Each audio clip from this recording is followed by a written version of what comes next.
CBC News has learned that the Canadian government will announce its new plan to help Syria's refugees as early as Sunday.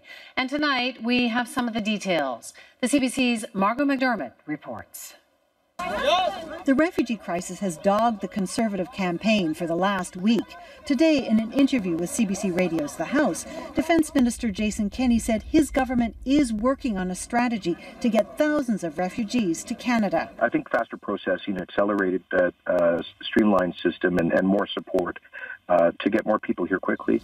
Immigration officials are working around the clock to come up with some options to deal with the crisis.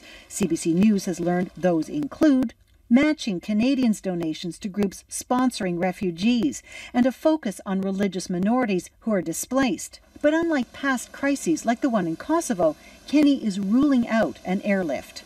Airlifting people with minimal screening is, I think, terribly imprudent. Tom Mulcair says an NDP government would bring 10,000 Syrians to Canada by the end of the year.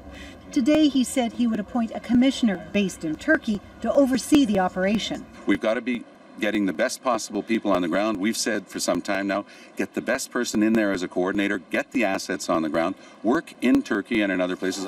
But in the complicated web of refugee politics, it's hard to tell what's actually needed first.